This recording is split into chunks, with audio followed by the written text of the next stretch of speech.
Hello. Welcome to the last talk. But before I hand it over to Ashwin to chair the session, I think so that we don't do this right at the end, I thought we should thank Subhro for his great effort in putting this meeting together to sort of handle the logistics, the academics, and all the different aspects. And I hope the participants will agree. It has been a nice meeting, and so thanks very much, Subhro.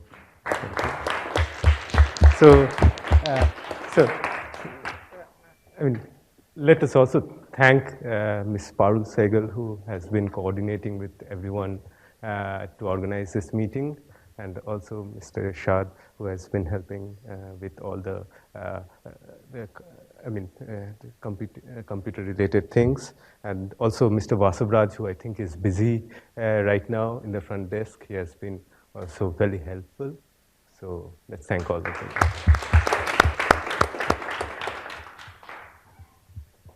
Okay, so I guess the last talk of the meeting is going to be given by Subhro Bhattacharjee, who's local, as you know, and an organizer, and going to tell us some very nice recent work that he's been doing on realizing the integer quantum Hall effect of bosons and lattice models. Okay, so thank you, Ashwin. So, as Professor Srikanth Shastri pointed out last evening, that every conference is one day too long. But I have learned a lot from this meeting from everyone. So let me now say something about, I need a pointer. Okay, thanks. So some of the work that I've been doing. So I will talk about integer quantum Hall effect of bosons on a lattice, and this last 3 dots mean that I'll go on to discuss some of the relevance of these models to the physics of quantum spin liquids if time permits. So let me start by pointing out the collaborators and the references. So In-Chen He, who is a postdoc at MPI-PKS, has been doing most of the work. Yohei Fuji is also a postdoc, and the work was done with Roderick Moisner and Frank Pohlmann, and these are the references.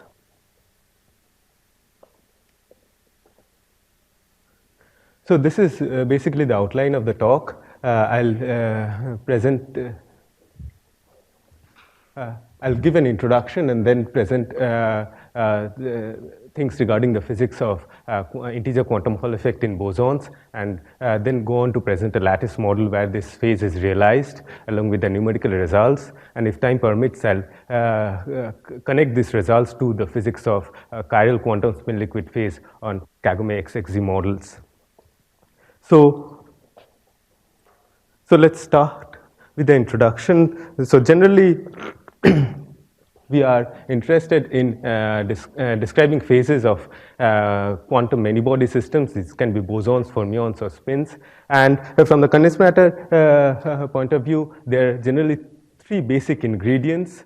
We specify the degrees of freedom that we are dealing with. Those can be bosons, fermions, or spins. The symmetries of the system, and finally, how these degrees of freedom are interacting with each other through some Hamiltonian.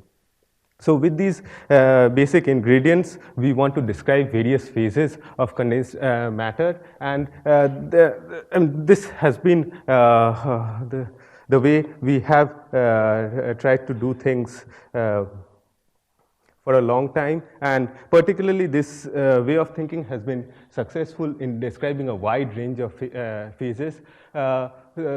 These phases, the conventional phases, so to say, like magnets, superconductors, etc., can be described within this conventional paradigm, which was developed by Landau, Ginzburg, and many other people. so this is very familiar to all of us, and in this paradigm, symmetry plays a paramount role in classifying phases. And we, in fact, classify phases in terms of spontaneous symmetry breaking, and this spontaneous symmetry breaking is quantified by an order parameter field.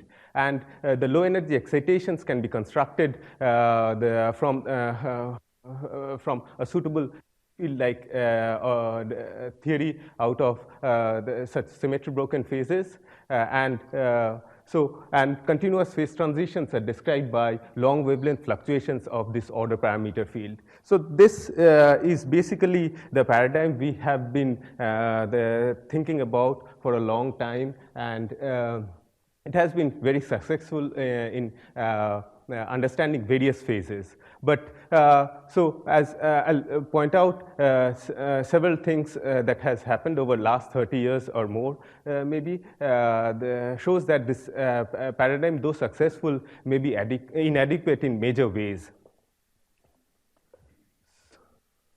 So there are various ways to point this out, the physics beyond spontaneous symmetry breaking, but for the purpose of this talk, let's stick to these two questions and then try to make some progress.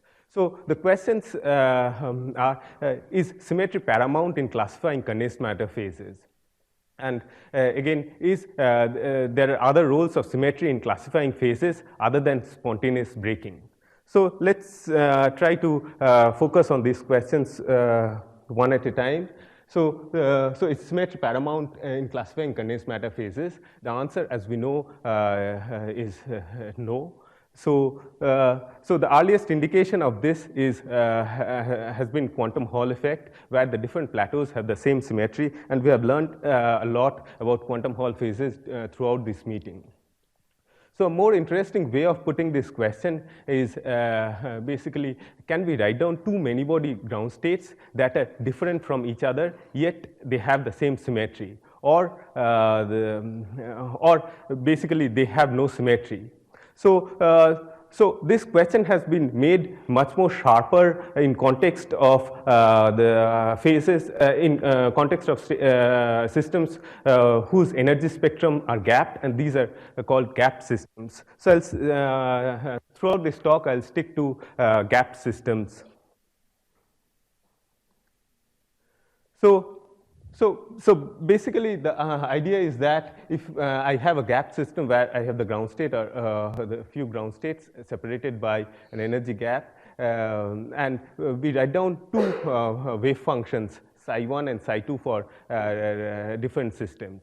The idea is that can I start with psi1 and perform a local unitary transformation U and deform it to psi2 without closing this bulk energy gap. So the answer we know is that we cannot do that for all ground states, and the reason that we cannot do this is that these ground states may have different patterns of quantum entanglement. So this is again something that we heard in the first talk of the discussion meeting. So an example of this is basically what is known as a Z2 spin liquid, and if we calculate so one way of characterizing the entanglement is calculating the entanglement entropy, and we take the ground state of such a Z2 spin liquid and calculate the entanglement entropy. We find, apart from this area law, this log2 term, which we cannot get rid of by small perturbations of the state, and this basically characterizes the underlying long-range quantum entanglement of the ground state.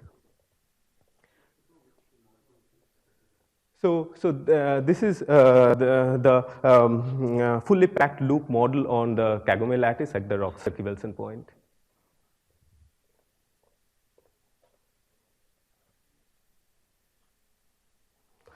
Okay, so let's now turn to the second question. Does symmetry play any other role than spontaneous breaking?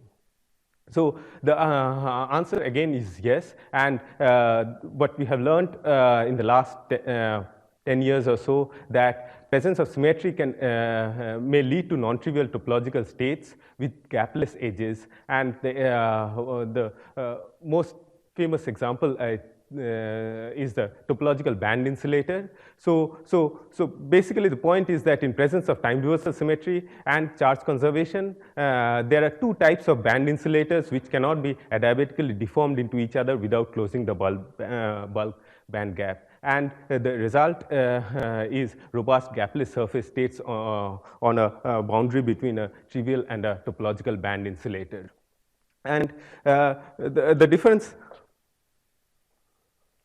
So these phases are called symmetry protected topological phases, or SPTs, because starting from, say, the ground state of a trivial band insulator to we cannot deform it to the ground state of the topological band insulator if the local unitary operations preserves the symmetry that protects the topological invariant. But once we allow for local unitary operations that violates that symmetry, we can actually deform the one ground state to another. So more picturesque way of pointing this out is that suppose I have some Hamiltonian with the tuning parameter G, which preserves both charge conservation and time reversal.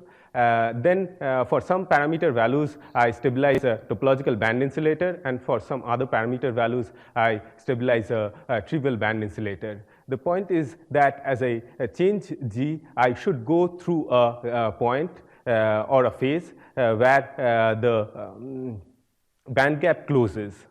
Okay. So the band gap must close if all the perturbations that I have in the system are time reversal invariant and charge conservation symmetric. But suppose I turn on a magnetic field or another coupling which does not break, which breaks one or more of these symmetries, like magnetization or something. Then we can actually continuously connect a topological band insulator to a trivial band insulator without closing the band gap, which is this red line. So basically the topological band insulator and the trivial band insulators are different from each other as long as these symmetries are present, and hence these are called symmetry protected topological phases.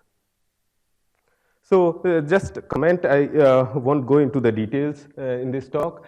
These topological band insulators, the entanglement is short range in the sense that there are no topological terms in such systems. Okay, so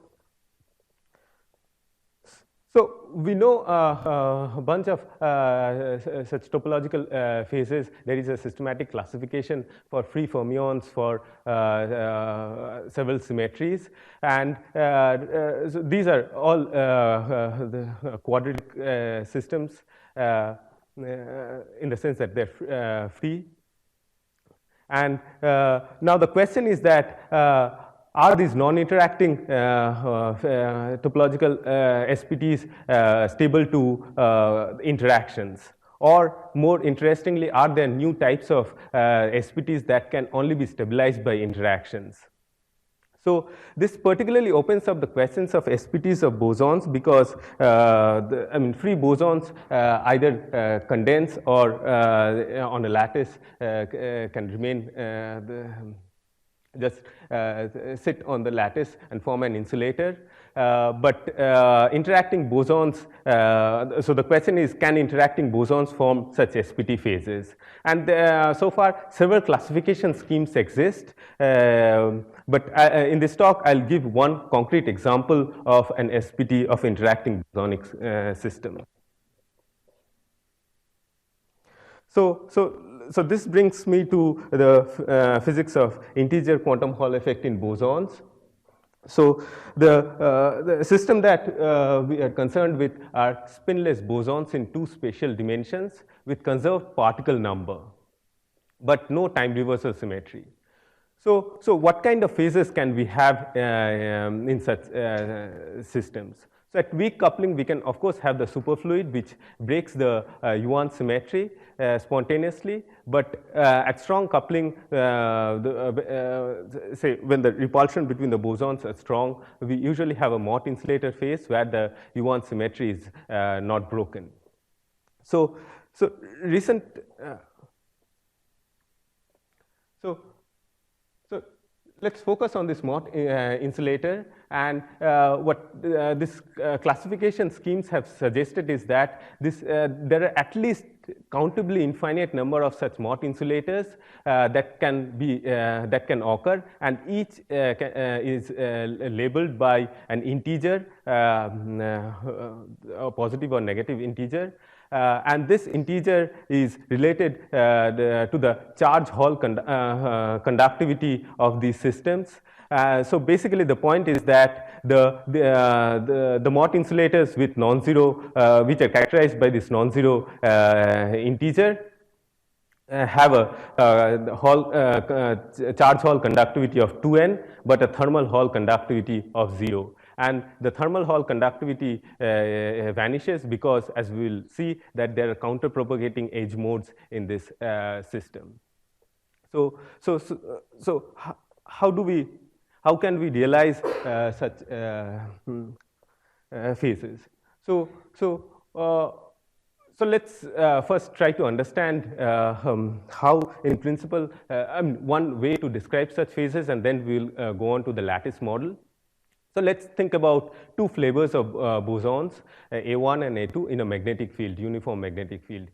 So the Hamiltonian is consists of the kinetic part, which is this, and sorry, this should be H2. So H2, which is short-range interactions for the bosons, which are tuned to drive the superfluid insulator transition or tune the chemical potential of bosons, etc. So let's. So one of.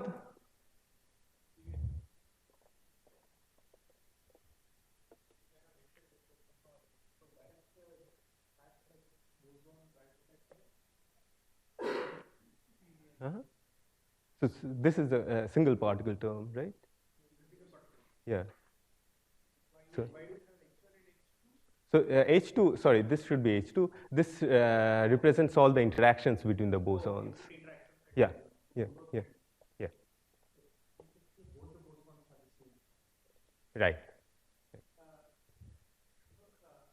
Can it be thought of in the non-interacting level, or in the non-interacting quantum problem? No. So whether it's a fermion or boson. Yeah, but we would need interactions. We would need interactions. Yeah. So to understand this, what comes out of the bosonic topological insulator, Right. doing it, so only you have put interactions. Right. These are hardcore bosons, or they are not as. Yeah, at this point, they're not hardcore, but I'll discuss that limit in a moment. Does your interaction preserve this symmetry between 1 and 2, or it can be general? So I. This term has some U2 kind of symmetry. Yeah, U1 cross U1. So I actually do not need both the U1s. So this term conserves the individual flavors of bosons, but I do not need that. I'll show. I would actually need only the total charge conservation.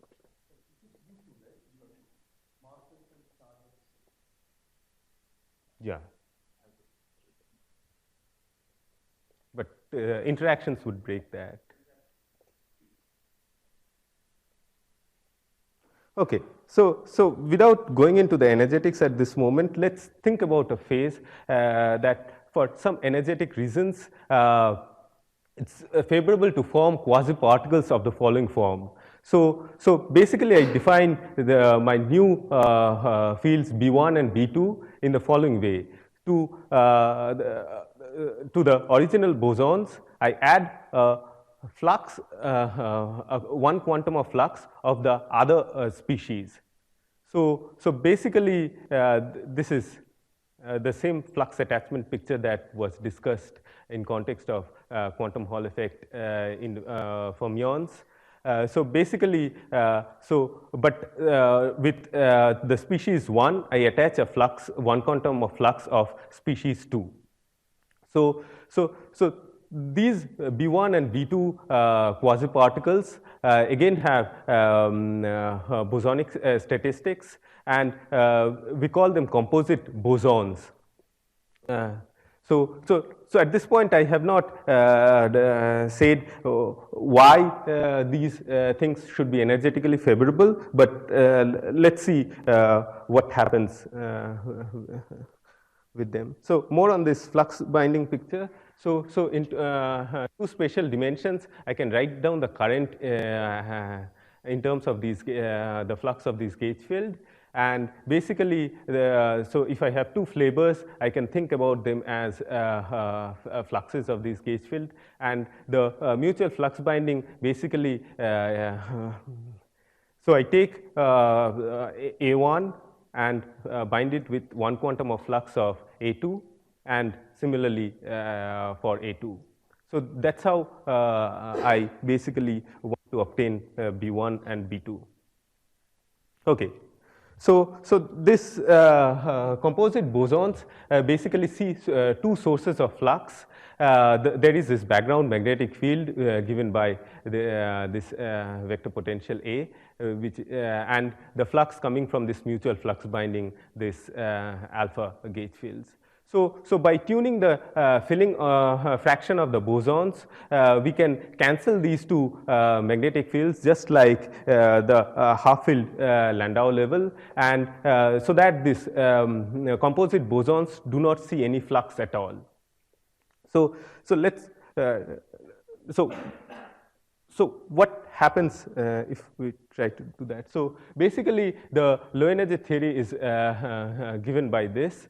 We have these composite bosons, and this Chern-Simons term basically achieves this mutual flux attachment. So note that this is a mutual Chern-Simons term. So A1 has, so basically A1 and A2, and similarly. And this A is basically an external probe that couples to the bosons. And this was basically this way of understanding the integer quantum Hall effect of bosons was pointed out by Senthil and Levin in a paper 2 years ago, now 3 years ago. So since the composite bosons do not see any flux, they condense. But once they condense, they basically lock these gauge fields, the external and the internal one. So basically, one can write down the Chern-Simons term as follows. In terms of the probe gauge fields, but let's introduce the symmetric and antisymmetric symmetric and antisymmetric forms of the probe fields. The symmetric form I call the charge, and the antisymmetric form I call the spin or the pseudo-spin. So basically, in terms of the charge and the spin, I get this Chern-Simons theory. So it's now clear that this state has two gapless edge modes. So first of all, this state has a charge Hall conductivity of 2 and a spin Hall conductivity of -2. And these, the charge edge mode and the spin edge mode, basically are counterpropagating edge modes. And this is basically the description of the integer quantum Hall state of bosons. So,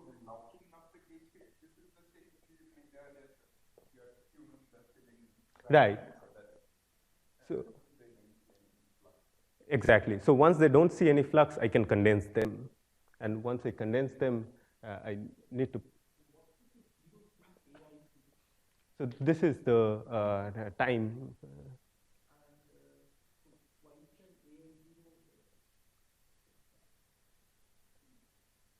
It's a, huh? Sorry. This is a typo. Sorry, this is a typo. Sorry. Yeah.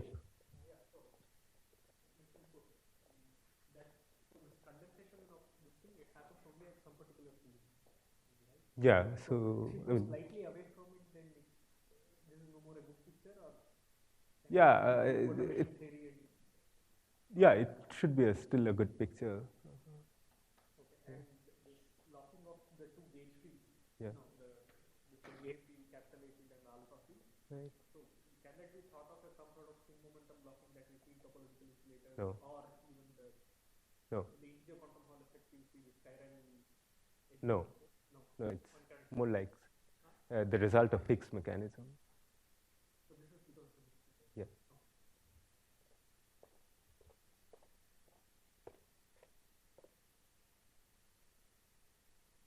Okay, so this is what I already pointed out. So I defined that this AC which couples to the total charge current, and S which couples to the difference of the two flavors of current, which I call the spin or the pseudo-spin current, and this is the result. Okay, and because of these two counterpropagating edge modes, the thermal Hall conductivity vanishes.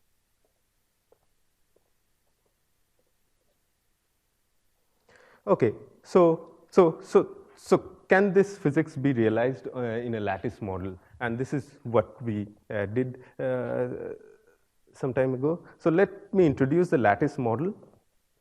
So here I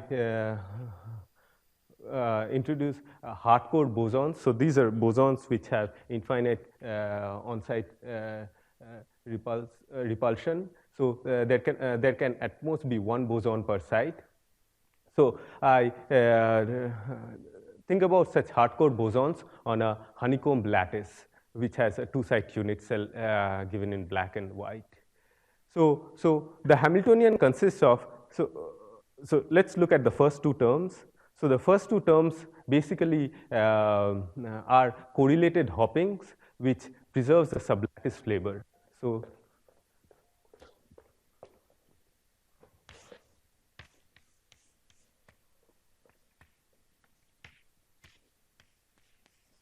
So I define A1 type of boson, and they hop to the same sublattice.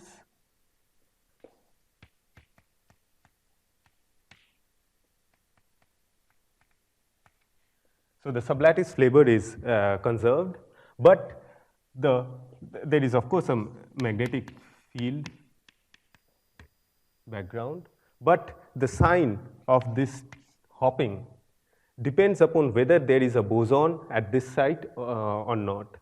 So that's implemented by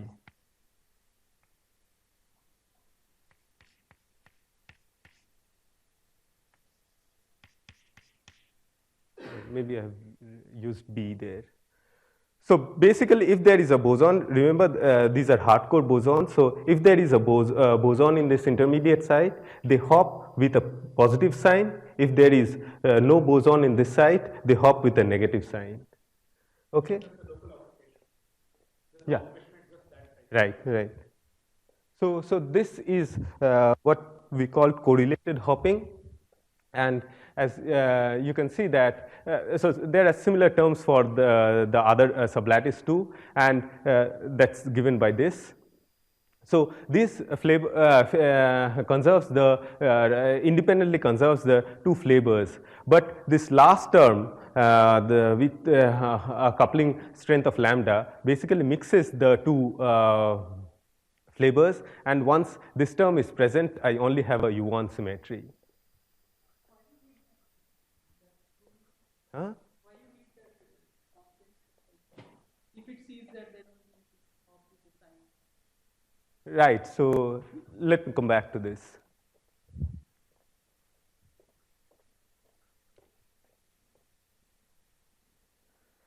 Okay, so what is a background flux?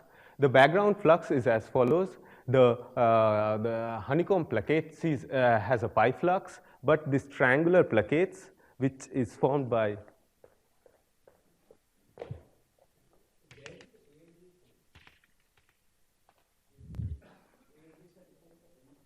huh? A? Yeah, so the Aij lives on the links. Yeah. Yeah. So there are also, so basically, if I go back to this.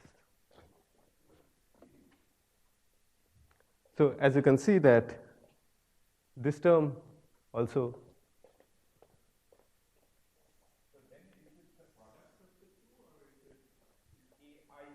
Yeah, I'll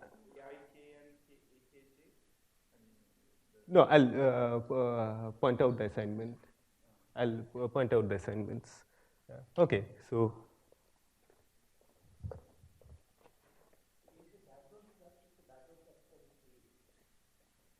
The capital A's, yeah.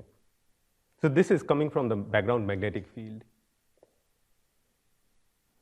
Okay, so this is basically, so I choose the nearest neighbor capital Aij such that there is a pi flux through this plaquette, and then I choose this next nearest neighbors so that there is pi minus alpha flux through this plaquette and alpha flux through this small triangular plaquette. Okay, alpha by 3, sorry.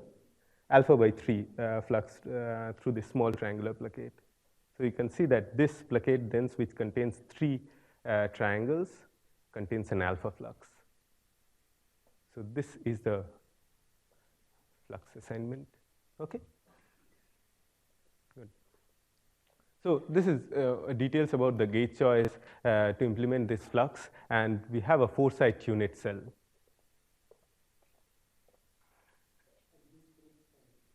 Yeah, so this breaks time reversal for all non-zero alpha.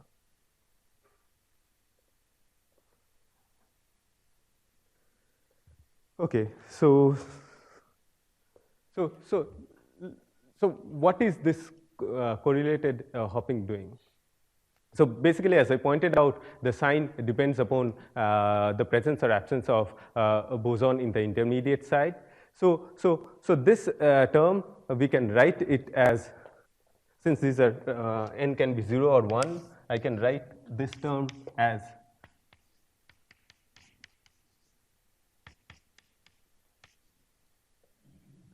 okay. So then basically I can write this thing like this. So the bosons of one flavor changes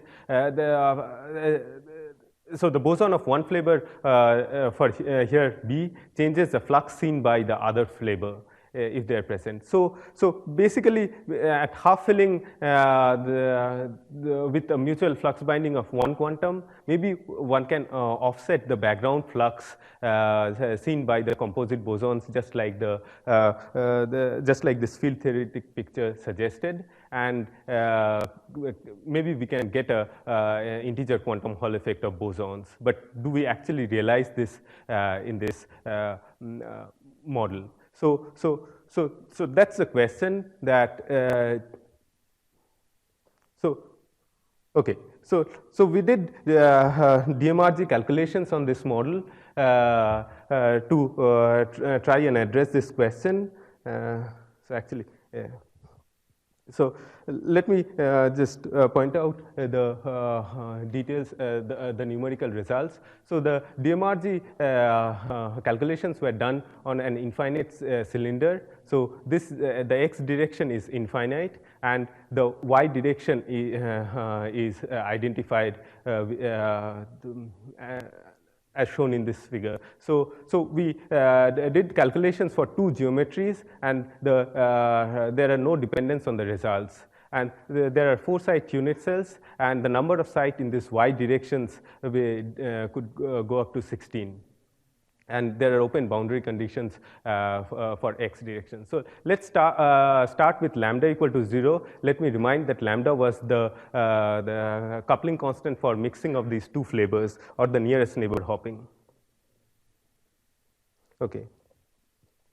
So for alpha not equal to 0, we find that there are unique ground states with gapped bulk spectrum. And I'll discuss this phase diagram in more detail. But basically what we find is that for alpha being negative, we end up with unique gap state, which is characterized by a sigma xy for the charge of -2, and for alpha being positive, we end up with a phase which has a Hall conductivity, charge Hall conductivity of +2. And I'll provide evidence of this, supporting this phase diagram by showing quantized Hall response through adiabatic charge pumping and also the H-state entanglement spectrum. So it's the time reversal invariant. Yeah. So, the same thing happens at alpha equal to 0.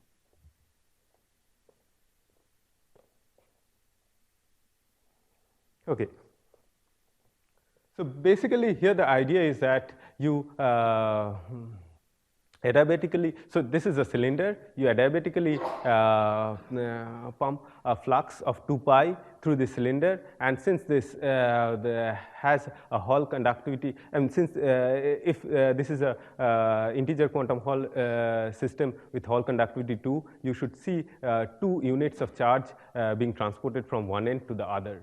Okay, and these are the results. So basically, this is for alpha equal alpha negative. So see, this is and this is for alpha equal to positive. As you can see that for 2 pi flux, I transport 2 quantum of charge. And for this orange line, here we also have this lambda to be non-zero, so we only have a U1 symmetry in the problem, which is the total charge conservation. And basically, the numerical observation is that this phase is stable to fairly large lambda, lambda of the order 1.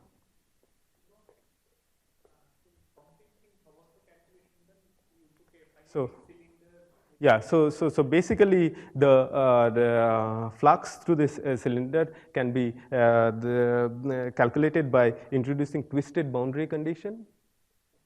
So and then the calculations were done in this twisted boundary condition, with this twisted boundary condition. You start with an initial state where the two particles are on one side, and then you do some sort of time evolution, and at the end you see that they are transported there. Was that the way you could do the calculation? No.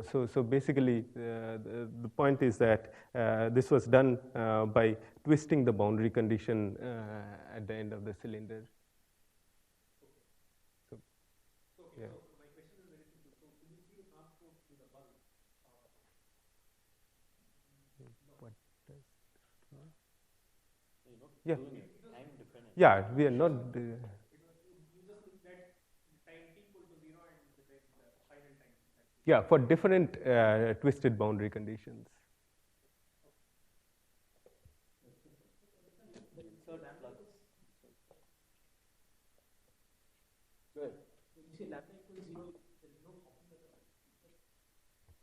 Yeah, only correlated hopping, no usual. So just to find. Yeah.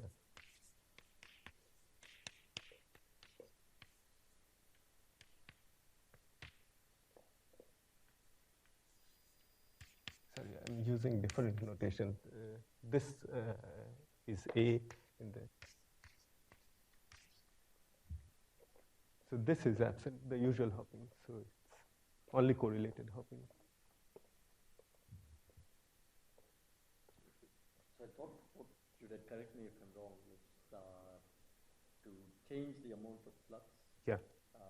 But do calculations at various values of inserted flux. Exactly. And then take some entanglement cut and see what the change in the charge density is. Right. As a function of that for different values of flux. Right, but so this flux insertion is, then becomes a problem of doing this calculation at different twisted boundary condition. Right. So that's. And then you measure Yeah. the change of the charge density. Right. Yeah. The charge density is a function of the change of boundary condition. Yeah. So that's Q. Yeah, that's Q.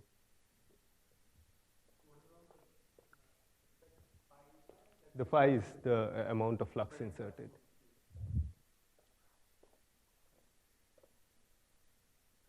Okay, so to make things more clear, so if we have such a state, we can write down the edge theory for an edge running in y direction. The edge theory would be given by this for the quantum Hall state, this being the K matrix, and phi 1 and phi 2 are the gapless edge modes. So we can take this edge the theory and write down the corresponding Hamiltonian and quantize it, and this is basically the form that we get. So we can find out the so from this Hamiltonian we can find out the energies of the edge states, and so delta n is the deviation of the number of bosons from the ground state, and this n. So since this is basically a problem of quantizing harmonic oscillators, n is basically the oscillator quantum occupation quantum number. Maybe I can discuss this Hamiltonian in detail after the talk you are interested, but so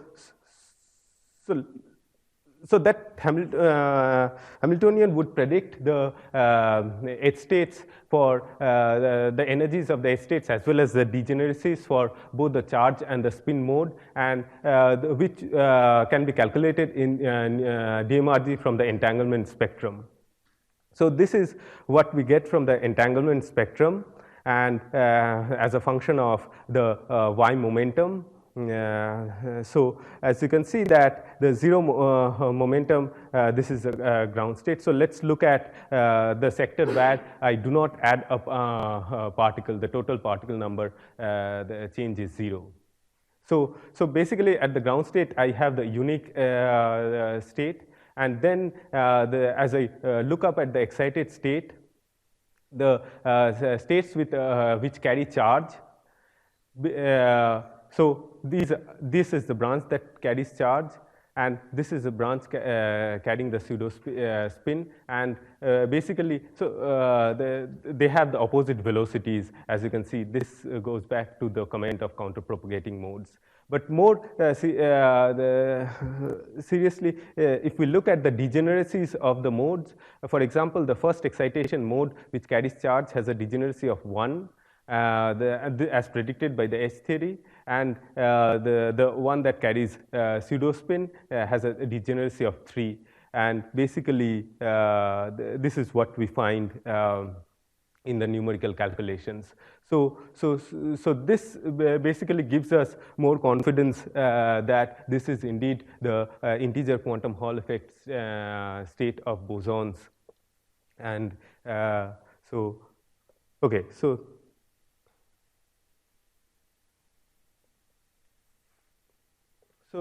here is a summary of the integer quantum Hall effect part.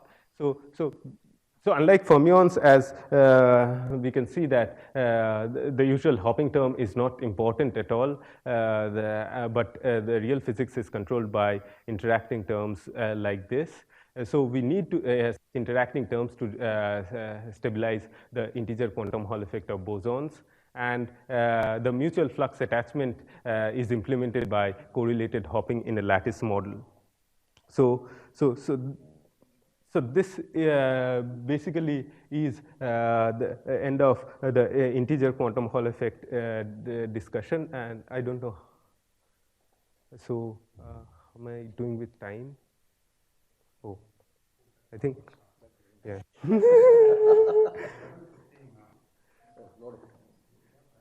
Okay, so can I just go on to the next part? Okay. Yeah, so questions? Mm-hmm. The idea is that we still preserve the sublattice hopping, and given a fermion is at one of those different states, the hopping should change for the other fermion which is hopping. Yeah, actually don't know. Does the hardcore boson limit reflect from your? No. No, it's not exact. No. You might get this Subhro like state. The continuum, but it'll be a half loop half. Ah, okay. 1 1 1. Uh-huh. Uh-huh. Interesting. Yeah, maybe that's interesting. Okay. Surely DMRG you can just do. Yeah, I guess with DMRG one can just do it. Okay. Yeah. Some more questions? So, sorry, it's at half filling. Yeah. How many different topological cases are there? Uh-huh. So, Different topological cases are so 2 plus and minus 2, that's what we can stabilize in this model at this filling.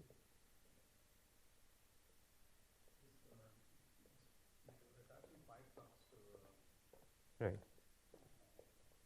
To each boson of the other species. Yeah. Is that the right counting from the, like you had a Chern-Simons term, you had Chern-Simons central and Levin way of thinking about this. Yeah. So do the numbers fit? Is that what you expect?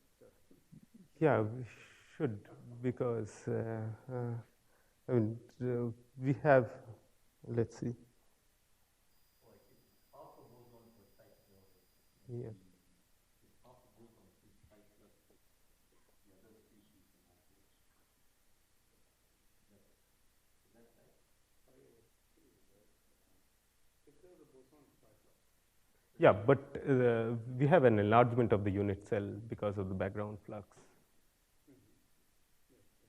So that's.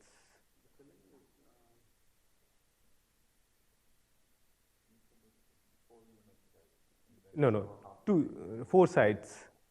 4 sites in the unit cell. So that would. Yeah.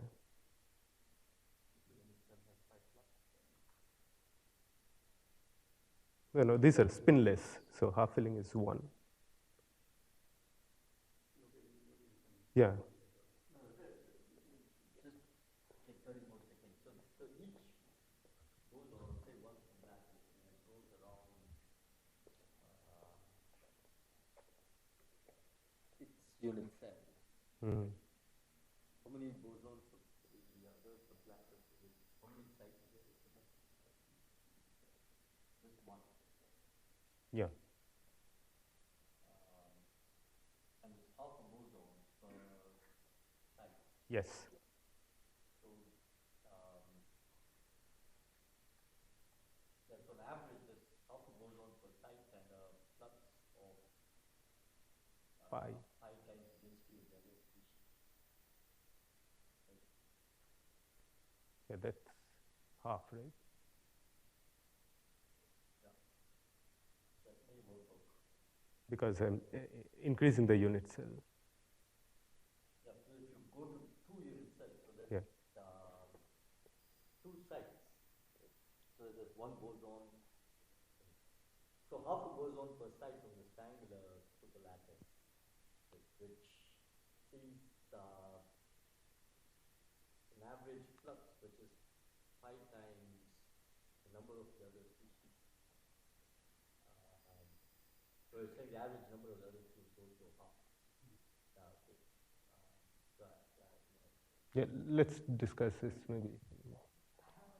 You have 3 pseudo-spin modes going in one direction and 1 charge mode going in the opposite direction. Mm-hmm. That's okay. Yeah, the degeneracy is 3. Of that mode. Pseudo-spin Yeah. mode, and Yeah. there is 1 mode Yeah. of charge Yeah. going in Yeah. the opposite direction. Yeah. So does the picture add up to give thermal conductivity to these periods? Yes. Yeah, the excited state. Yeah. So this. Mm-hmm.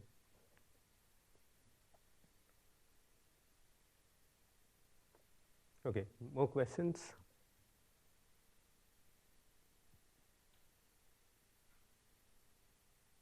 Okay, so So let me now move on to discuss the connection between this integer quantum Hall effect state and chiral quantum spin liquid phases on a Kagome lattice. So, okay, so just since I thought I won't reach here, this is basically a summary, but I'll go into the details. So basically, the point is that we have a Yuan global symmetry that protects the integer quantum Hall effect state. So the question is that what if we promote this Yuan global symmetry to a gauge structure? So basically, and I'll show that this there are reasons to think in terms of this. So the answer is that basically we can write down a mass term for one of the gapless edge mode and basically gap out one of the counterpropagating modes in the bosonic integer quantum Hall state and get a chiral state. As an application of this, I'll show that if I carry out this procedure on the spin-half Kagome Lattice models, I realize what is known as a chiral spin liquid, and I'll describe the construction in more detail in the rest of the talk. Okay, so let's start with the lattice model this time first. So basically the lattice model is like this. So I have the nearest neighbor antiferromagnetic Ising coupling on a Kagome lattice. Okay, so let me just show the Kagome lattice first. Okay, so sorry. So the Kagome lattice is a lattice of corner sharing triangles, and this is what I'll concentrate on. Okay. So I have the nearest neighbor antiferromagnetic Ising term, and then I have the nearest neighbor XY term, which is acting between these sides. Then I have the second neighbor XY term, and finally the third neighbor XY term. Okay, notice that these two have the same coupling constants, but this has different. So I write down such a model, and there are numerical calculations on this model in Chern and other people. So basically the phase diagram looks like this. So in the easy axis limit, when I have a large, the Ising coupling is much larger than the XY couplings. So as I crank up the next nearest neighbor interactions and the third nearest neighbor interactions, I go, so basically throughout this phase diagram, none of these phases are ordered. So there is time reversal symmetry breaking in this, spontaneous time reversal symmetry breaking in this phase, but it has some more structure, as I'll describe. So basically the upshot is that as you crank up the next nearest neighbor couplings, you go from a state which a disordered state which does not have which is time reversal symmetric to a state which spontaneously breaks time reversal symmetry, and further numerical evidence suggests that this state is what is known as a chiral spin liquid. And this state, we actually don't know, there are several proposals, but we actually don't know the exact nature of this state, but it seems to be, it seems that it does not order. And most likely this is also a quantum spin liquid state.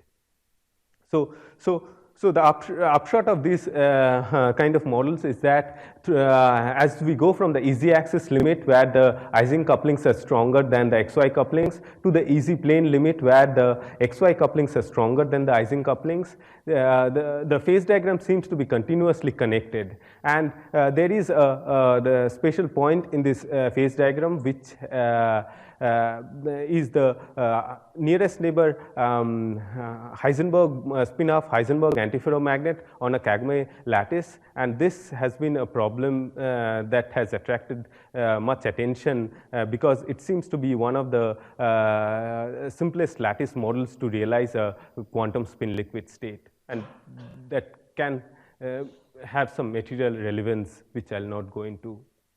So basically, Is that known analytically, or is a numerical that blue, the spin liquid state, is that known? so there are several numerical evidences and also proposals. Yeah, this is 2-dimension.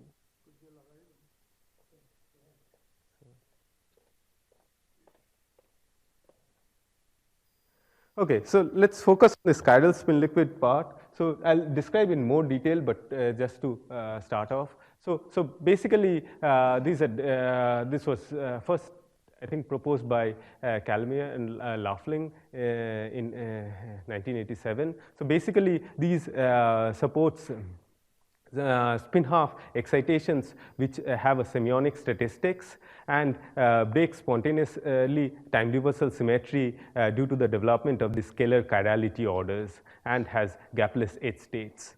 So I'll go over these things in more detail, but just to start off. Okay, so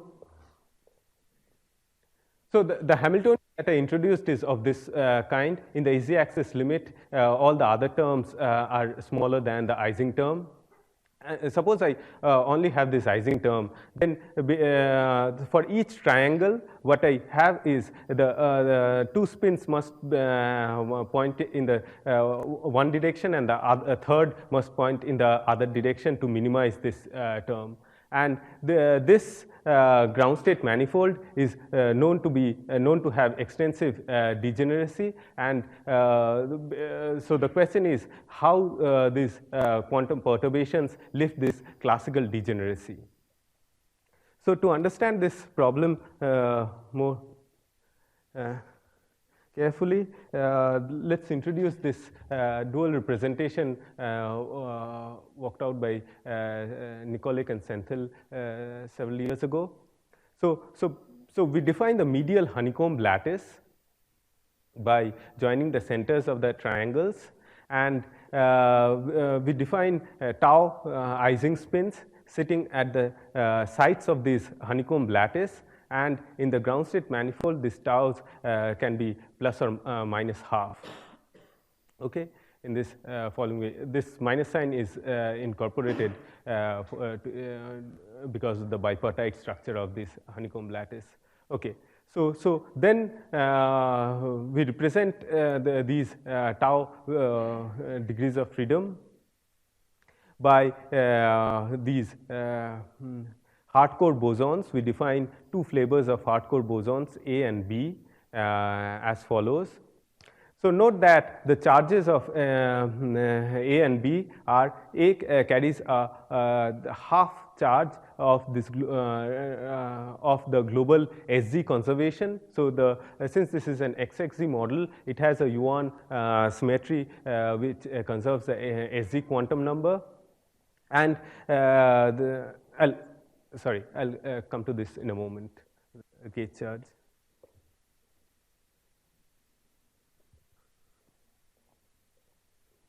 Okay, so let's see what if I am in this ground state manifold with tau being plus or minus half. What is the action of an S plus operator? So an S plus operator basically changes the tau in the two adjoining triangles, and so it basically in terms of the bosons can be represented in the following way, that it creates two bosons at the placate, this triangular placate and this triangular placate. And so this is minimally coupled to a gauge field because this is a gauge redundant description. Okay, and so let me now go back. So basically, what that means is that the A and B carry the opposite gauge charges of this the field of this internal gauge field. Okay, so one way of thinking about the internal gauge field is as follows. If I apply S plus and S minus operators throughout this hexagon, I basically do not change the distribution of the tau variables, so I do not create these charges, but what I do is basically change the underlying spins, and that is basically represented by the flux of these internal gauge field changing, and this is basically the okay. So more about this mapping. So basically, the original spin sitting on the center of the bonds of this honeycomb lattice can be represented as electric fields like this. And as I pointed out already, the S plus and S minus operators are related to the bosons like this. And there is a Gauss's law in terms of connecting the electric field and the bosons, which basically restricts us to the ground state manifold. And so basically the point is that the low energy dynamics of this system can be mapped to a compact U1 gauge field with dynamical boson matter field coupled to them. So okay. So what is a fate of such a gauge theory? So one thing can happen in two spatial dimensions. They can confine or condense. Each boson can condense, giving rise to basically different symmetry broken phases or symmetry broken phases. But something else can happen. So the individual bosons do not condense, but basically Q boson, bound state of Q bosons can condense, and this one can show leads to a topologically ordered state. But what we will discuss in the rest of the talk is that these bosons can also form an SPT state similar to a bosonic integer quantum Hall effect state. Okay, so there are two key observations. So the scalar spin chirality, when projected to this ground state manifold of the Ising ground state manifold, looks like this. So this should be quite familiar. That apart from the fact that this gauge field is now dynamic, this just looks like a correlated hopping. So let's denote them by some chi, and then the XXZ Hamiltonian projected into this low energy manifold basically looks like this. So I have two chi's. So it's a bilinear in chi because it's time reversal invariant. So this is not time reversal invariant because this is 3 spin. And I have a term which is a Maxwell term for the gauge field. Notice that there is a positive sign because I started with antiferromagnetic XY. So now the point is that if, as seen in numerics, that the chiral spin liquid also generates spontaneously scalar spin chirality, if this chirality, scalar chirality is non-zero, then the mean field decoupling should result into a Hamiltonian of this form, where I take an expectation value of chi like this. Okay, but this is nothing but a correlated hopping model, but with dynamic gauge fields, in the sense that I have a Maxwell term for the internal gauge field. Okay, so to proceed further, what we do is a gauge mean field theory, in the sense that we break up the gauge field into two parts: the background part and fluctuations about that. So then this positive sign of this Maxwell term basically favors having pi flux through each hexagonal plaquette. Okay, so basically, then if I for a moment, if I throw away the fluctuations, this is nothing but bosonic quantum Hall effect for the spin-ons. And this is indeed the mean field state that is obtained from this kind of arguments. So to actually get the low energy theory, we must now add these gauge fluctuations, which I call AS. So let's write down the gauge fluctuation and write down the mean field theory. Okay. So this is now the mean field theory. Okay. So I have also added, these are, now I do the usual mutual flux binding and get these composite bosons. So I have also added a gauge field corresponding to the conservation of SZ, a pro field. And then I have the fluctuations of the internal gauge field under which the note that under the SZ both the composite bosons carry the same charge, and under the spin or the internal gauge field they carry opposite charge. Okay. So this is a structure. I also have the Maxwell term for this internal gauge field. Okay, so this is basically the theory for the low energy theory for the chiral spin liquid. So to see that this actually has so there are several ways to see that this is a chiral state. So first of all, we can, as before, condense these composite bosons to get a spin, get a integer quantum Hall effect state for them. But because of this Maxwell term, we would not have the H state corresponding to the pseudo spin. So one way to see that is basically writing down the low energy Lagrangian. So basically,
okay, So then, because there are also Maxwell terms for the internal gauge fields, but basically one can promote this to the as an internal gauge field and define new.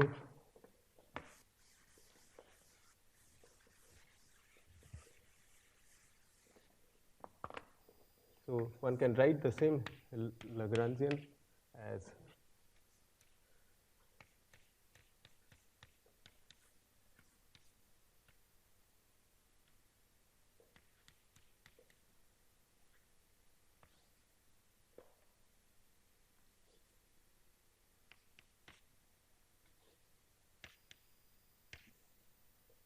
where this k, so this k was, as I wrote down,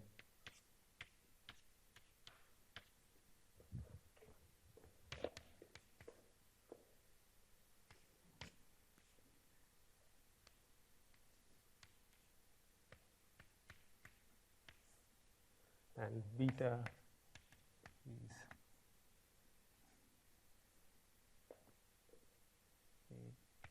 A1, A2.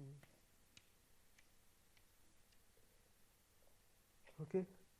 So, and then starting from this, we can ask the questions: how many chiral edge modes are there, and how many edge modes are there, and try to build up the edge theory, and we will find that it has it's a chiral state, and so that is basically the description of the chiral spin liquid in this language.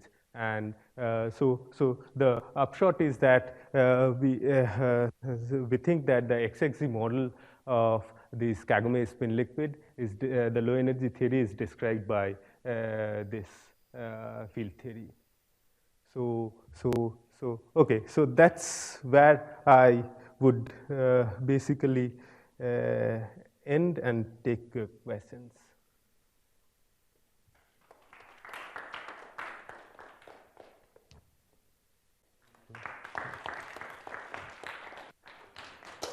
Maybe I should say, yes, on behalf of all the participants, that this has been wonderful, wonderful discussion meeting. So thanks to Subhro and to Rajesh and all the people. It's been absolutely wonderful. Some of us were talking a few days back that all the frontier things that we know of in condensed matter and field theory have made an appearance. So it's been great.